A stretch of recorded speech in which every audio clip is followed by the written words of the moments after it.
लोग धनतेरस के दिन सोना खरीदें, चांदी खरीदें या कोई पीतल का किसी भी धातु का कुछ भी बर्तन खरीदें कि कर्म प्रधान विश्व करी राखा जो जस करहि तो तस फल चाखा। 31 अक्टूबर को 5:33 सायंकाल से लेके और 8:07 तक हो रहा है। तो ये जो टाइमिंग है, ये जो समय है, दीपावली पूजन का उत्तम मुहूर्त है कि लक्ष्मी पूजन करके लक्ष्मी जी को बुलाया जाता है ताकि घर में सबों के सुख शांति दिया जलाते हैं। तो लक्ष्मी का घर में स्थिर लक्ष्मी का वास होता है कि सुखी उम्मीदों की कोई डाली नहीं होती, खाली खेत की रखवाली नहीं होती, जो झुक जाए एक बार माँ बाप के चरणों में उसकी झोली कभी खाली नहीं होती।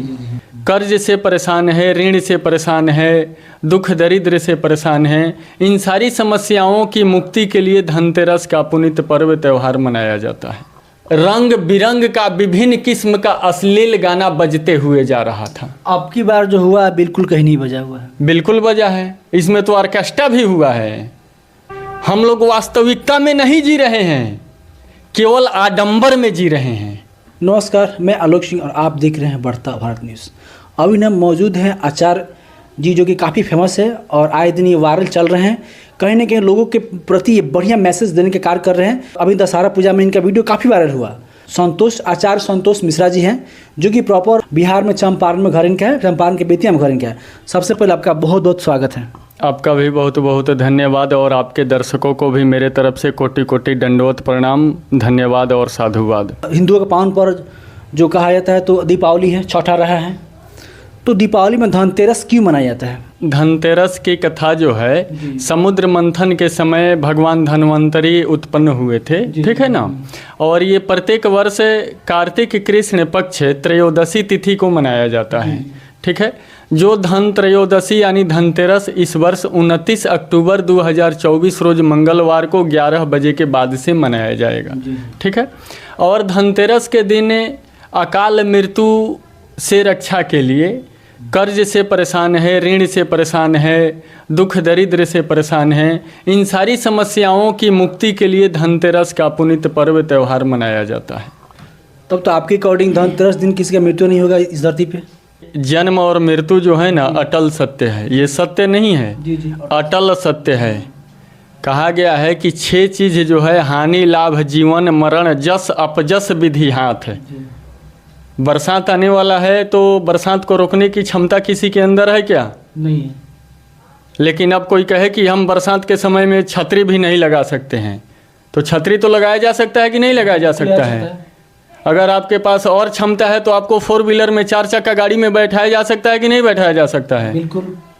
तो आपने कैसे बोल दिया कि मृत्यु, कैसे बोल दिया कि उसने मृत्यु को अकाल मृत्यु को टालने की बात मैंने की है। मृत्यु में और अकाल मृत्यु में उतना ही अंतर है जितना दिल्ली और आसमान में है। हम समझ रहे हैं, मृत्यु अटल सत्य है, वो सत्य है, लेकिन मृत्यु थोड़ा बोल के आती कि हम आ रहे हैं। मृत्यु और अकाल मृत्यु में उतना ही अंतर है जितना दिल्ली और आसमान में है, ठीक है। अकाल मृत्यु का योग संजोग जैसे जन्म कुंडली में, प्रश्न कुंडली में, हस्तरेखा में कुछ मृत्यु स्थान में अनिष्ट ग्रह होते हैं, या काल सर्प दोष होता है, कि मद्रुम दोष होता है, विषधर नामक काल सर्प दोष होता है। तो इन सब परिस्थिति में तो मुक्ति करने के लिए दोषों से बोलिए, दोषों से मुक्ति। तो वही ना मैंने बोला कि अकाल मृत्यु के दोष से मुक्ति के लिए धनतेरस दिन क्या क्या मतलब कि खरीदना चाहिए? तो अगर आपके पास क्षमता है तो आप सोने का, सुवर्ण का कोई धातु खरीदें, कोई वस्तु खरीदें। नहीं है तो चांदी का खरीदें। अगर नहीं है तो उस दिन झाड़ू खरीदने की प्रथा है। झाड़ू खरीदने, झाड़ू बोल रहे हैं, झाड़ू तो कोई खरीदे नहीं करता है। बहुत लोग पता ही नहीं है कि बहुत लोग ये अज्ञात हैं कि झाड़ू क्यों करना चाहिए। आप बताइए, झाड़ू बोलने खरीदने के लिए झाड़ू खरीदने का मतलब है कि झाड़ू से जब सफाई किया जाता है ना, तो अगले दिन, धनतेरस के अगले दिन हम लोग यम दीपदान करते हैं, जमदियरी के नाम से भी हम लोग जानते हैं, ठीक है। तो उस दिन जब घर की सफाई होती है ना, तो घर में जो भी दरिद्रता है, यानी धन से संबंधित किसी भी प्रकार की समस्या है, सब बाहर जाता है। और अगले दिन, दीपावली के दिन, जब हम लोग लक्ष्मी पूजन करते हैं, दिया जलाते हैं, तो लक्ष्मी का घर में स्थिर लक्ष्मी का वास होता है। तो इसलिए आपके चैनल बढ़ता भारत न्यूज़ चैनल के माध्यम से आम जनमानस को ये संदेश मैं देना चाहता हूँ कि आप लोग धनतेरस के दिन सोना खरीदें, चांदी खरीदें या कोई पीतल का किसी भी धातु का कुछ भी बर्तन खरीदें। स्टील का नहीं खरीदना है, चूँकि स्टील कोई धातु नहीं होता है, ठीक है।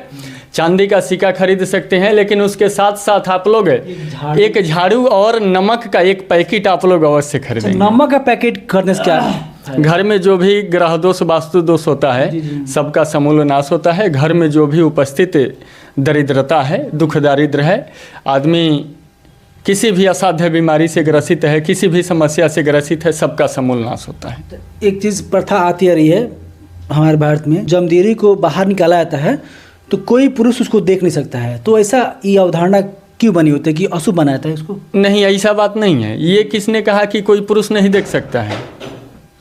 देखने की मनाही थोड़ी ना है। यम दीपदान, मैंने बोला ना कि अकाल मृत्यु के दोषों से रक्षा के लिए हम लोग यम दीपदान करते यानी हैं। उसको देख सकते हैं, कोई व्यक्ति देख कोई सकता दिक्कत नहीं जी, जी, है, जी। खूब आराम से देख सकते हैं। और यम देव कौन है?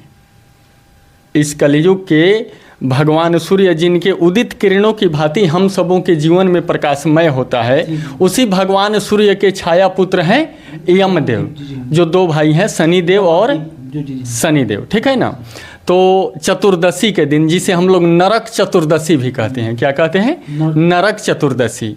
तो उस दिन हम लोग यम दीपदान करते हैं जी। एक प्रथा चली आती है, पाल एक दिन पहले जो जमदीर मनाया जाता है उसके सुबह में देखते हैं कि झाड़ू से बोल रहे हैं आप, झाड़ू और ये क्या बोलते हैं, सूपा लेकर के मैंने पिटा जाता है, तो ये क्यों किया जाता है ऐसा? मान्यता है और शास्त्रों में प्रमाणित भी है कि घर में जो भी दरिद्रता है ना, उसको बाहर निकाला जाता है एक दिन पहले, यमदियरी के दिन। और अगले दिन लक्ष्मी, मतलब दिया जला के लक्ष्मी पूजन करके लक्ष्मी जी को बुलाया जाता है, ताकि घर में सबों के सुख शांति, स्थिर लक्ष्मी, कीर्ति लाभ, शत्रु पराजय, अभिष्ट सिद्धि की प्राप्ति हो। सभी लोग करते होंगे जी, सब कोई करता है। भाई जब सब कोई करते हैं फिर दरिद्रता क्यों रह जाती है? इसमें भी तो अपना कर्म और सत्कर्म सब कुछ है। आप जिसे बोलें कि दरिद्रता भाग जाती है, लक्ष्मी आ जाती है, लक्ष्मी का वास होता है, तो फिर दरिद्रता क्यों नहीं मिटती है? बिल्कुल सही बात है जी। जैसा हम कर्म करेंगे फल वैसा ही ना मिलेगा। हम कमाएंगे तब न खाएंगे। अब हम सोचे कि घर में बैठ जाएं और भगवान हमको दे देंगे, तो ये क्या संभव है? कहा गया है कि कर्म प्रधान विश्व करी राखा, जो जस करहीं तो तस फल चाखा। जैसा हम जिस हिसाब से कर्म करेंगे वैसा ही फल मिलेगा। ये यथार्थ सत्य है, इसको टाला नहीं जा सकता है, इसको झुठलाया नहीं जा सकता है। हम कमाएंगे तभी तो खाएंगे। प्रथा चलती है और उसको निभाया जा रहा है, बोलिए ना। प्रथा तो है, ये है, लेकिन शास्त्रों में प्रमाणित भी तो है। शास्त्र में जितना बताया गया है उतना कोई करता है क्या? बहुत कम लोग करते हैं। 1% लोग भी नहीं करता है। हम लोग सनातन धर्म से बिलोंग करते हैं, ये सबको पता है। आज हम लोग ये नवरात्रि अभी जस्ट संपन्न हुआ है, इसमें 10 दिन खूब अच्छा से माता रानी का पूजन अर्चन हुआ। और मैं देख रहा था, हिंदू एकत्रित क्यों नहीं हो रहा है, भारत ये हिंदू राष्ट्र घोषित क्यों नहीं हो रहा है? तो इसके पीछे मुख्य कारण क्या है पता है? हिंदू ही है। हम लोग वास्तविकता में नहीं जी रहे हैं, केवल आडंबर में जी रहे हैं। 10 दिन माता रानी का पूजा किए, और जब मूर्ति भसान होने जा रहा था तो रंग बिरंग का विभिन्न किस्म का अश्लील गाना बजते हुए जा रहा था। अब की बार जो हुआ बिल्कुल कहीं नहीं बजा हुआ है। बिल्कुल बजा है, इसमें तो ऑर्केस्ट्रा भी हुआ है। मैं आ रहा था अम्बाला से, मैं गोरखपुर में बस में बैठा और जब ही साखों पर आया पड़रौना के पास, वहाँ हमें लग रहा है कि कम से कम रास्ते में 50 मूर्ति भसान हो रहा था, उसमें 25 में ऑर्केस्ट्रा भी बज रहा था। आप कैसे कह दिए कि नहीं हुआ है? इस साल 31 अक्टूबर दीपावली है, कुछ व्यक्ति बोल रहे 1 नवंबर को दीपावली है, इसको थोड़ा समझाएं आप। देखिए, इस वर्ष दीपावली का पुनीत पर्व 31 अक्टूबर को सायंकालीन यानी दोपहर के बाद 3:12 से लेकर के और अगले दिन यानी 1 नवंबर को 5:13 तक अमावस्या तिथि हो रहा है। तो दीपावली मनाने का प्रधानता है कि अमावस्या तिथि के रात्रि में प्रदोष काल में मनाया जाता है, ठीक है। तो उस दिन प्रदोष काल 31 अक्टूबर को 5:33 सायंकाल से लेके और 8:07 तक हो रहा है। तो ये जो टाइमिंग है, ये जो समय है, दीपावली पूजन का उत्तम मुहूर्त है। इसलिए 31 अक्टूबर को ही दीपावली मनाया जाएगा धर्म सिंधु के अनुसार। रात के समय जब पूजा होता है, माता लक्ष्मी जी की पूजा होता है जी, तो सर्वप्रथम हिंदुओं में एक कहावत भी है कि सर्वप्रथम गणेश को पूज करके ही किसी देव को पूजा जाता है। ऐसा क्यों? भगवान गणेश से पहले अपने माता पिता की पूजा होती है। नहीं, वो तो एक भगवान के तो माता पिता तो डेली लोग पूजा करता, अलग बात है, लेकिन देव में बता रहे हैं। तो भगवान में और माता पिता में क्या अंतर है? भगवान से ऊंचा दर्जा माता पिता को दिया गया है। कितने % लोग हैं जो प्रतिदिन अपने माता पिता की पूजा करते हैं? इसीलिए ना मैं बोला कि अगर आप माँ बाप की पूजा कर रहे हैं ना तो फिर भगवान की पूजा करने की कोई आवश्यकता नहीं है। जानते हैं क्यों? क्योंकि कहा गया है कि सूखी उम्मीदों की कोई डाली नहीं होती और खाली खेत की रखवाली नहीं होती। जो झुक जाए एक बार माँ बाप के चरणों में उसकी झोली कभी खाली नहीं होती। ठीक है, चूँकि भगवान के दरबार में कहा गया है कि हम जैसा कर्म करेंगे वैसा ही फल भगवान देंगे। लेकिन अगर हम गलत भी करते हैं ना तो माता पिता हमें बचाएंगे ही, फंसाएंगे नहीं। इसलिए भगवान से ऊंचा दर्जा अपने माता पिता को दिया गया है। तो मैं आपके चैनल बढ़ता भारत न्यूज़ चैनल के माध्यम से आम जनमानस को इस संदेश को देना चाहता हूं कि आप लोग लक्ष्मी जी गणेश जी की पूजा करें या नहीं करें कोई बात नहीं है, लेकिन अपने माँ बाप की पूजा अवश्य करें। प्रेम से बोलिए अपने अपने माता पिता के जय। अंत में क्या कहना चाहेंगे जो भी दर्शक देख रहे हैं सुन रहे हैं, इस बार दिवाली कैसी मनी, उनकी कैसे बेहतर करें? आप लोग दिया जलावें, अपने इष्ट देवों के नाम से जलावें, कुल देवों के नाम से जलावें, सभी देवी देवताओं के नाम से दिया अवश्य जलावें। लेकिन एक दीपक अपने पितरों के नाम से और माता पिता के नाम से आप लोग अवश्य